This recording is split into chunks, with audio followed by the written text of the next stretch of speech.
What's going on, people? Myke C-Town here with our Dead and Hip Hop solo album review, and today I'm talking about the newest album from Sadistik entitled Lyrical Vide. I'm not going to give a big bio into Sadistik. If you've been to my channel before, you've seen me cover plenty of his projects, so let's just get right into this. This one starts off with the song Modern Times, and it's produced by Orca, and the bass for the beat is this twisted sample of a few lonely piano notes, and it's so haunting. But then when the entire thing comes in, it sounds so detailed and dark. It's the perfect kind of claustrophobic beat for Sadistik to rhyme over. And as far as the lyrical themes go, it feels like the words of a person kind of dealing with extreme paranoia. And the way it opens up with these lines: abyss is in the bathroom, the rotten petals are lingering, kitchen split in half, and I saw the neither world reach to me, kind of gives it this idea of a person that's slightly on the edge of losing it. Maybe this is the void that we'll talk about a little bit later. The next song, Gasoline, is produced by Entius, who's someone I'm not really familiar with, but it's another dark beat based on these kind of simple bell keys or something like that, and it works really well. And Sadistik flexes his multiple flows here, which is something I've always loved about the way he raps over beats. You know, he has this really nice double time flow, but he uses it sparingly, you know, because a double time flow can get kind of old if someone does it throughout an entire song, and he never really does that. He just alternates between the double time flow and a few other Myke approaches, and it just flows together effortlessly. This one features Kasky, who I got put on through this song as it came out a little while ago, but since then I went and checked out the project he has with Yellow Wolf, and I never covered it. I don't think I really talked about it, but holy shit, it's hard as fuck. Back to this song, I like the way he opens up with his verse here. Locked in a mental prison, lucky for me, I'm an escape artist. What's a bullet to a David Blaine? Man, you're better off shooting at fake targets. These two are a great matchup. They work really well off each other, and the beat has a nice bounce to it, and they both did a really good job at keeping the energy steady throughout the song. Not purposely going in order, but Mariana. I have to talk about this one, man. This is the next song, and it's one of my favorites on the album. The beat by Eloquence and Rhythmatical is just gorgeous. It has this really ethereal and angelic feel to it, and I really love the way Sadistik sounds over this, but I especially love the hook. It's super infectious, and it goes really well with the delicate sound of the instrumental. Come with me now underwater, to Nirvana, my honored guest. Follow me down to the bottom of the Mariana Trench. The Mariana Trench is known as the deepest point on Earth, and it's 7 miles deep, and I've heard all kinds of supernatural stories about it over the years, like people thinking it's a doorway to another dimension, or that it's a doorway straight to hell. And it's cool to see Sadistik kind of mentioning it in this song, but it seems to be him talking to a loved one about taking this sort of life trip with him. Samsara was one of the singles, and it's a fantastic song. It seems to be him kind of admitting his flaws to someone he cares about, either a friend or romantic partner. I kind of tend to lean towards the latter here, but it feels like someone trying to make the most out of life while their brain just kind of won't let them break out of this bout of depression and self-loathing. And the beat is by Fox Wedding, and it's a very understated and mellow beat, but it sounds great, and it goes really well with Sadistik's kind of dreary delivery here. Opening lines to this song, I feel like, are amazing.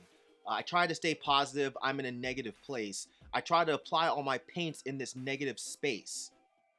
So obviously he's talking about trying to keep himself positive while dealing with moments of sadness, but it's the second line that I just love. You know, this idea of applying paints to a negative space. You know, negative space is typically empty, you know, and applying paint or colors covers up that emptiness, and it either brightens that negative space or it adds some sort of dimension or meaning to it, you know. And then you have the idea of being in a negative mental space. So him applying paints in a negative mental space kind of feels like him trying to break out of that dark mental area that he's stuck in. And I just really like that whole theme there. And I really like how he tackles the idea of samsara. You know, in Buddhism, It's this idea of life, death, and rebirth, and how it's this continuous cycle, and how your life is pushed and defined by your good and bad deeds, also known as karma, which is also mentioned in this song. So it seems like here he feels that his life is being defined by the bad deeds he's done in the past, and it also kind of outlines how difficult it might be to let people in.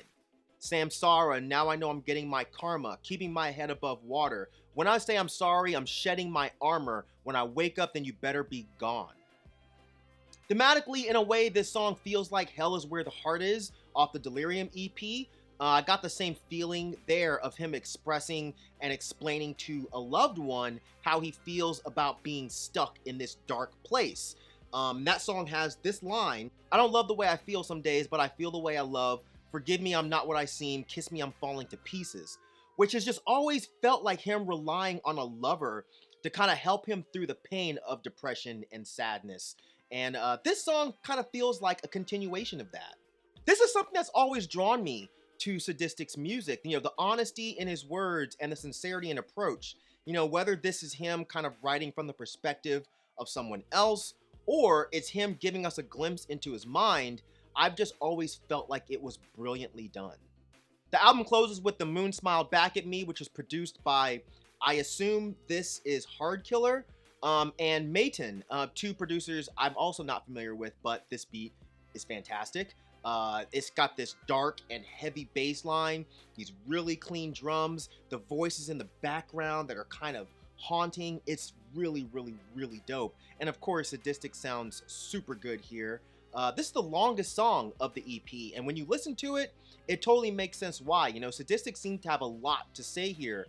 The first two verses are just great. The way he delivers his bars in this kind of somber but relaxed way kind of makes him blend into the music really, really well. But then the beat shifts a bit and it gets frantic, and his delivery follows suit, and it comes together so beautifully in this weird sort of chaotic moment. You know, the way the beat has all these layers, and then his voice has these layers. It just feels like all of these elements are flying into you all at once. You know, you're simultaneously getting all of these emotions thrown at you. And the way Sadistik ends this song is seriously chilling. It's hard to breathe when you're drowning in the goodbyes, but I'm still here now, so tell me what that looked like. They use a sword to signify that you're a good knight, then use the same one to kill you and say good night. Sadistik really has such an amazing way of talking about life, especially from the perspective of an outcast or someone that's simply troubled by things going on around him or within him. And again, this is something that's always attracted me to his music. You know, I feel like even if you're not into the way his music sounds for whatever reason, you can sit down and just read his lyrics like a poetry book and be totally compelled. But overall, this is yet another amazing entry into Sadistik's musical catalog. You know, he gives you a lot of what you would expect from a Sadistik release. You know, varying flows, intense lyrics, and an amazing ear for beats. And this one seems very personal, though. I've said before that even though Sadistik's one of my favorite current rappers, I don't even pretend to fully grasp his lyrical themes. You know, he goes over my head quite a bit. Some of the references here may be a bit too obscure for me, or it could be a situation where the references to something in his personal life that he's not made public, which I do like, because then we get to walk away with our own interpretation, as one can and should do with any piece of art that they enjoy. The French album title translates to The Call of the Void, which is commonly described as the urge to hurl oneself into a void. So this is sort of like the feeling of standing on a tall bridge or the edge of a cliff and just kind of thinking like, you know, what if I just jumped? You know, what would happen if I just jumped? And it's not always tied to a suicidal feeling. You know, sometimes it's just this fleeting thought that a lot of us have when we're standing on the edge of something that's sort of dangerous, whether that's physically or mentally dangerous. But here I take it that the void is this feeling of personal anguish or melancholy. And when you listen back to the songs with this idea in mind, you get that the void is constantly present throughout these songs. Modern Times, you know, Mariana, Limerence, it's all there if you listen to it. And I think it's such a brilliant theme for an album, and it's tied together in such a poetic way that really only Sadistik can pull off. But yeah, those are my feelings about this EP. I really enjoyed it. Definitely one of my favorite listens of the year. So let me know what you guys think down there in the comment section. And yeah, as usual, thank you for living, thank you for loving, thank you for being you. And I'll see you guys next time. All right, peace out.